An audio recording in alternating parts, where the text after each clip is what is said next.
እርሶን ለማግኘት ሰዎች ይፈልጋሉ ላሉት ባለፉት ዓመታት 225 መድረኮች ከህዝብ ጋር አካሂጃለሁ። ከህዝብ ጋር ብቻ ከሃይማኖት አባቶች፣ ከመንግስት ሰራተኞች፣ ከሐኪሞች፣ ከመምህራን፣ ከሀገር ሽማግሌዎች፣ ተወካዮች እየተባለ ከ225 በላይ ውይይት ተሳትፌያለሁ።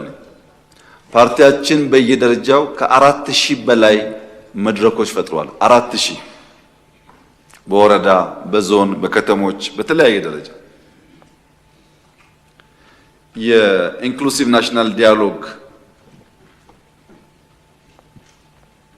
የሚመሩ አካላት በሪፖርታቸው እንዳቀረቡት በመቶ ሺህ የሚቆጠሩ ሰዎች በድፍን ኢትዮጵያ፣ በመካከለኛው ምስራቅ፣ በአፍሪካ፣ በአውሮፓ፣ በአሜሪካ ያሉ ኢትዮጵያውያን ጨምሮ በኢትዮጵያ ታሪክ ታይቶ የማያቅ የግራስ ሩት የኤሊት ባርጌን የኤሊት ዲስከሽን ሳይሆን በግራስ ሩት ያሉ ዜጎች ስለ ጉዳያቸው በነፃነት የሚወያዩበትና አጀንዳ የሚሰጡበትን መድረክ ፈጥረዋል። ይህንን ሂደት ባናራክሰው ጥሩ ይሆናል። ብዙ ጉዳዮች የመጡበትና ለኢትዮጵያም የሚጠቅም ስለሆነ በእነዚህ ውይይቶች ምን አገኘን ያላችሁ እንደሆነ የማህበረሰብ ግጭት ቀንሷል ወይም እምብዛም አይሰማም። አማራና ኦሮሞ፣ ሶማሌና ኦሮሞ፣ ጌዲዮና ሲዳማ ወይም ወላይታና ሲዳማ የሚባል ህዝብና ህዝብን የመሰለ የሚያገናኝ ግጭት ኢትዮጵያ ውስጥ ቀንሷል። ሃይማኖትና ሃይማኖትን የሚያጋጭ ግጭትም ኢትዮጵያ ውስጥ ቀንሷል።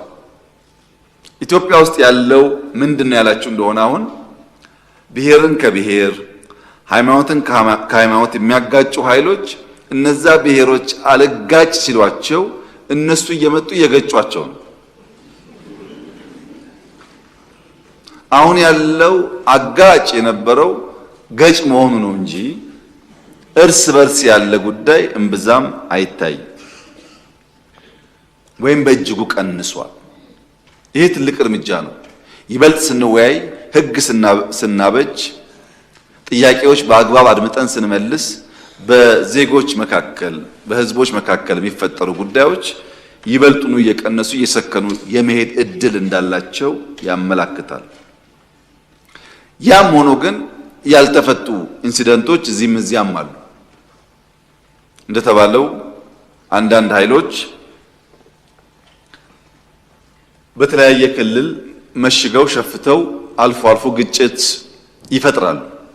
ያ ለምንድን ነው የሆነው የሚል ጥያቄ ግን ካላችሁ ኢትዮጵያ ተረጋግታ ጸንታ እንዳትኖር የሚሹ ኃይሎች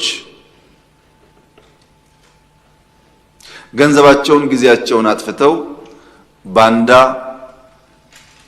ያሳድዳሉ። እኛ ደግሞ ክፉ አመል አለብን። በጣሊያን ጊዜ እንደምታስታውሱት አልፎ አልፎ ባንዳዎች በውስጣችን አሉ።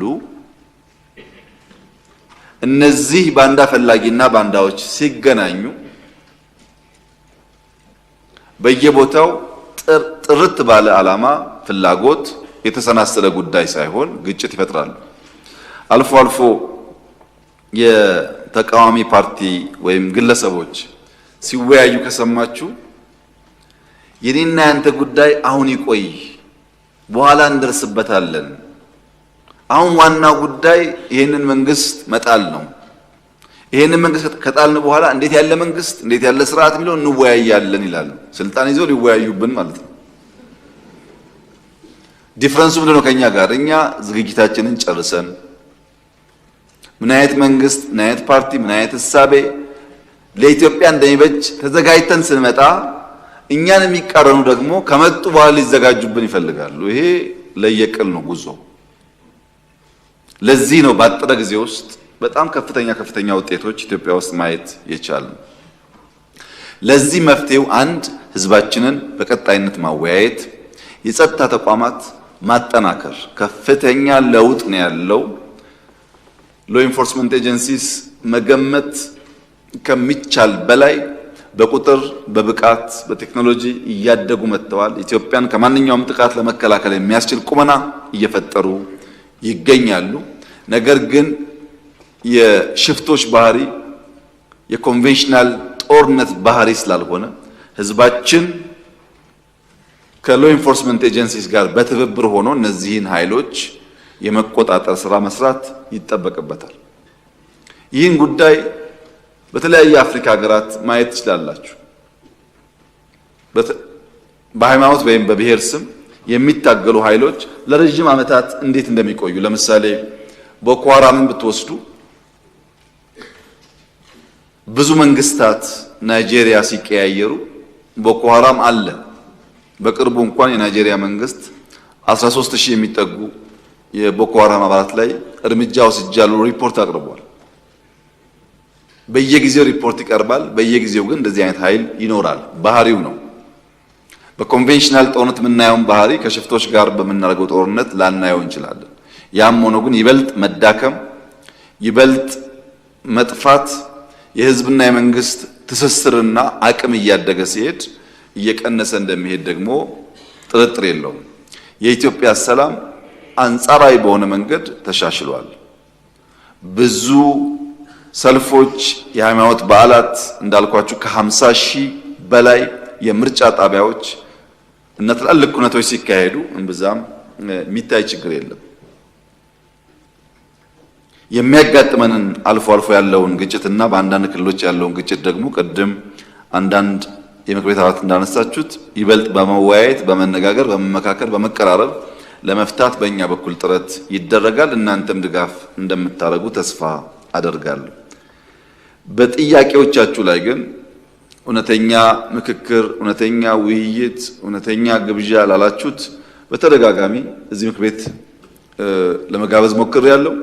በርካታ የኦሮሚያ ውስጥ ያሉ የታጠቁ ኃይሎች፣ አማራ ውስጥ የታጠቁ ኃይሎች ብዙዎቹ የተደራደሩ የተመለሱ ይገኛሉ።